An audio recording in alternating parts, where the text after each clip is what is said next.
Does that come with kind of pressure or is it pride? I would say more pride. Mm-hmm. I think it depends how you look at it, and I try to take it in with as much gratitude as I possibly can, because I know not a lot of players are able to have this platform, and it's a blessing to have this support behind me. So yeah, I won't say that it comes without any pressure at all. But what I do is I just try to focus on what I need to do on court, how I can work to the best of my ability, and I know that I'll perform to the best that I can. A 23-year-old tennis player from the Philippines just made Oprah Winfrey go completely silent. Not with a lawsuit. Not with a press conference. Not with a team of lawyers or a PR army. With 8 words. 8. And those 8 words spread across the internet faster than any carefully crafted statement ever could, leaving one of the most powerful women in media history with absolutely nothing to say. The question everyone is asking right now is whether Alex Eala was right to respond the way she did, or whether she crossed a line she cannot uncross. Before you form an opinion, you need to hear exactly what happened and exactly why it matters far beyond tennis. It just everything clicked after that. And I look back at that moment and I just think, wow, like it was insane. And it's crazy to believe that actually happened. Alex Eala is not famous because she got lucky. She is famous because she earned something that cannot be faked. She left the Philippines as a teenager, moved to Spain, and trained inside the Rafael Nadal Academy, one of the most brutally demanding athletic development programs anywhere on the planet. No shortcuts, no family connections inside the sport. No golden ticket. Just clay courts, early mornings, physical exhaustion, and the particular kind of loneliness that comes with chasing a dream thousands of miles from everyone who loves you. She ground through the ITF circuit, earned ranking points one match at a time, won a junior Grand Slam title, and slowly, methodically built herself into a professional tennis player that the world could not ignore. And somewhere inside that grind, something else happened that nobody in the sport fully anticipated. She became a cultural movement. Her matches started selling out. Sponsors started calling. Magazines started putting her on covers. But more importantly, teenagers in Manila, who had never watched a single tennis match in their lives, suddenly knew her name and cared deeply about whether she won. That kind of crossover appeal is not manufactured. Sports organizations spend hundreds of millions of dollars trying to create exactly that connection between a rising athlete and an entirely new audience, and they almost never pull it off. Alex did it organically, authentically, just by being exactly who she is and speaking directly to people who had been waiting for someone like her to appear. So when Oprah Winfrey decided to post a public critique of Alex that nobody saw coming and absolutely nobody asked for, the reaction was not just surprise. It was something closer to disbelief. Oprah's post was not a gentle observation. It was not a nuanced take on modern sports media. It read like a prepared statement written specifically to diminish. She wrote that the attention around Alex was not a reflection of exceptional tennis talent, but of image construction, viral personality, and spectacle. She called Alex a symbol of distraction and emotional chaos. And then she wrote a line that stopped people cold. She said history remembers depth, not noise. Sit with that for a moment. Depth, not noise. This was directed at a young woman who left her home country as a teenager, trained in a foreign country in a foreign language while homesick and financially uncertain, and built a professional tennis career from the ground up without a safety net. Oprah looked at that story, at those years of sacrifice and struggle, and called it noise. The internet did not respond calmly. Fan communities collided. Sports journalists started filing takes. Former athletes began picking sides openly. The entire conversation pivoted to one question: what would Alex do next? Because that is the moment that reveals character, not the attack. The response.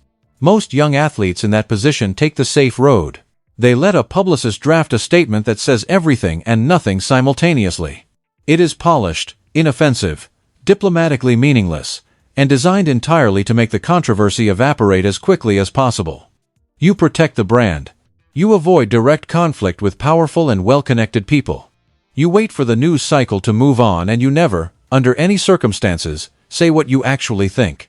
Alex Eala did not do any of that. She responded immediately, in her own voice, with no committee review and no legal filter. She wrote that she had never once chased fame. She wrote that every piece of attention that had come her way arrived because of years of struggle, relentless hard work, community effort, and real people who recognized something genuine in her journey. She said she had spent her career not inspiring audiences from a stage but saving dreams, lifting broken people, and proving that opportunity is real regardless of where you come from or what resources you started with. She wrote that being seen is not a crime, and that it is simply what happens when you speak from your scars and commit to turning your pain into something with purpose. And then she ended it with the 8 words that detonated across the internet within minutes. "My legacy is built on courts, not couches." That line hit with the precision of a cross-court winner. Clean, unreturnable, and completely final. In 8 words, Alex drew the sharpest and most undeniable contrast possible between 2 entirely different relationships with struggle. Oprah built an extraordinary career by sitting across from other people, listening to their stories, and presenting those stories to a television audience. That is genuinely powerful work, and nobody serious is dismissing it. But there is a fundamental and irreducible difference between discussing struggle from a studio set and actually inhabiting it. Between framing someone else's pain for broadcast and showing up alone on a hard court with everything on the line and no audience to catch you if you fall. Alex did not say Oprah's work was meaningless. She simply stated clearly and without apology where her own work happened. And she said it in a way that made it impossible to argue with. The response from the sports world came fast. Fellow players started liking the post, not commenting publicly, because athletes are carefully trained to avoid that kind of direct engagement, but liking, and in the current environment, that is its own form of statement. Former champions, who had spent their own careers fighting the exact same tired narrative that a young woman's commercial appeal somehow undermines her athletic credibility, came out openly in support. The hashtag pain into purpose began trending worldwide, and completely swallowed the conversation Oprah had tried to start. And Oprah's camp went completely silent. No response, no clarification, no follow-up post explaining what she meant, or walking back the original framing, just silence. That silence is significant because Oprah Winfrey is not someone who runs from a fight. She has been one of the most visible figures in American media for 4 decades, and she has navigated far larger controversies with speed and precision. The fact that her team calculated that silence was the better option tells you something important. Either those 8 words had no good answer, or someone ran the numbers on Alex Eala's audience and decided that continuing this particular conflict was not a risk worth taking. Both possibilities say the same thing in the end. What Oprah's post exposed, beyond her own misjudgment, was how thoroughly exhausted the public has become with a very specific and very old script.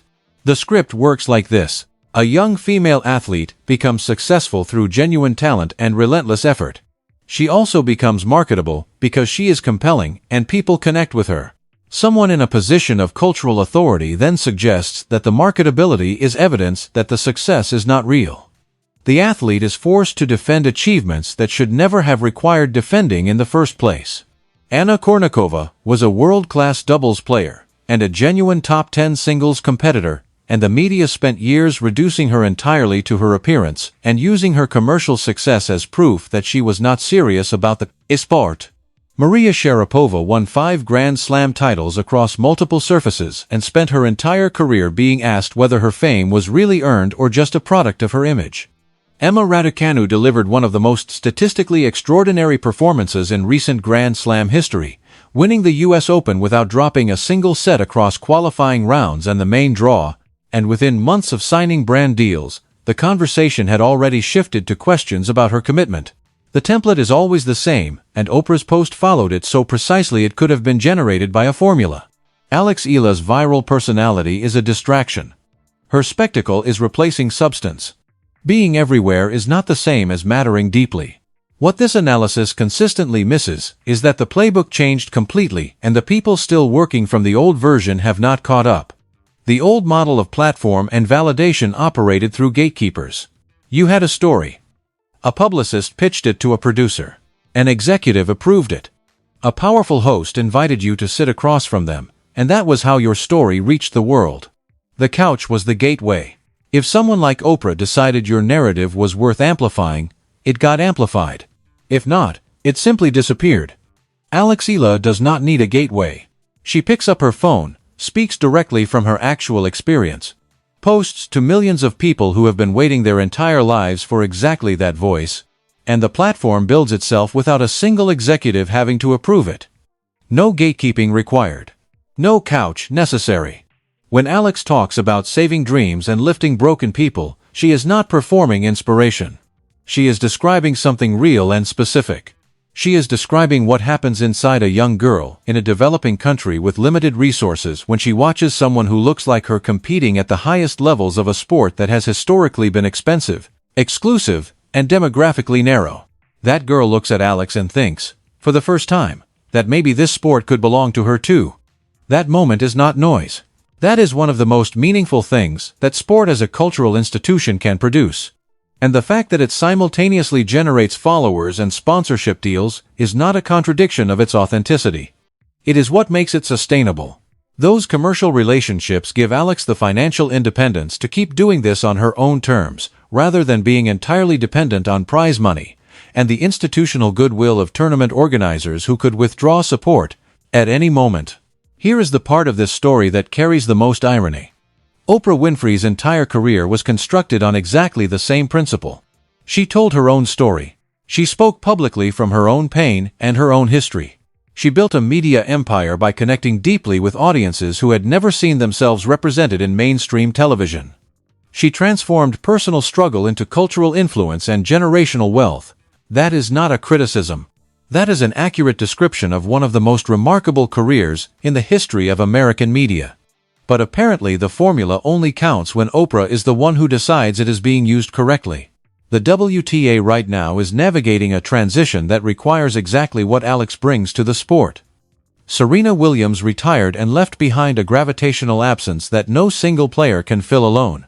The tour needs multiple stars who can each capture different audiences, different cultures, different generations of fans who would never have engaged with tennis otherwise. Aryna Sabalenka is dominant on court. Coco Gauff carries enormous cultural weight. Iga Swiatek is statistically relentless. But none of them is currently generating the specific kind of crossover energy in Southeast Asia, where hundreds of millions of potential new tennis fans are watching their phones, that Alex is generating right now. The sport does not need its rising players to remain quiet, invisible, and self-effacing off the court to prove they belong on it.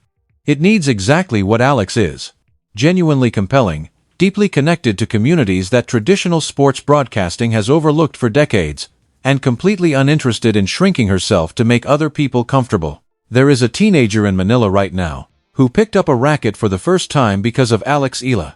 That teenager is not watching Wimbledon coverage on cable television. They are not reading traditional sports media. They are on their phone, watching Alex speak directly to them, feeling for the first time like tennis is a sport that could actually belong to them, and not just to people born into a different set of circumstances. That is not a distraction from the sport. That is the entire future of it. Oprah Winfrey, more than almost anyone alive, should understand exactly what it means to be the first person who looked like you in a room that was not built with you in mind. She should understand at a cellular level what it does to a community when someone from inside that community rises to visible success in a world that spent generations keeping that door locked. She built everything she has on that precise understanding. And yet, somehow when Alex Eala does it in real time, with her own phone and her own voice and her own story, the verdict delivered from that famous couch is that what she is producing is nothing but noise. Those 8 words deserve one final look because they hold up under every kind of examination. My legacy is built on courts, not couches. There is no anger in it, no name-calling, no exaggeration, no performance of outrage designed for viral engagement. It is a statement of fact delivered with complete clarity and complete confidence. Alex knows what her work is. She knows where it happens and what it has cost her. And she is not interested in having that work assessed by someone who has never had to return a 120 miles per hour serve in the deciding set of a qualifying round while carrying the weight of an entire nation's hope on her shoulders. The court does not care about your television ratings or your production budget or the size of your studio audience. The court only asks one question: can you compete? Alex Eala has been answering that question with her body, her racket, and her record for years. Oprah has been silent ever since those 8 words landed. The woman who has never once been at a loss for words, who built a 40-year career on knowing precisely what to say and exactly when to say it, has concluded that there is no adequate response to courts, not kush, and that silence might be the most revealing thing about this entire situation. Because when a young tennis player from the Philippines leaves one of the most powerful media figures in the world with absolutely nothing to say, that is not noise. That is a legacy being built in real time.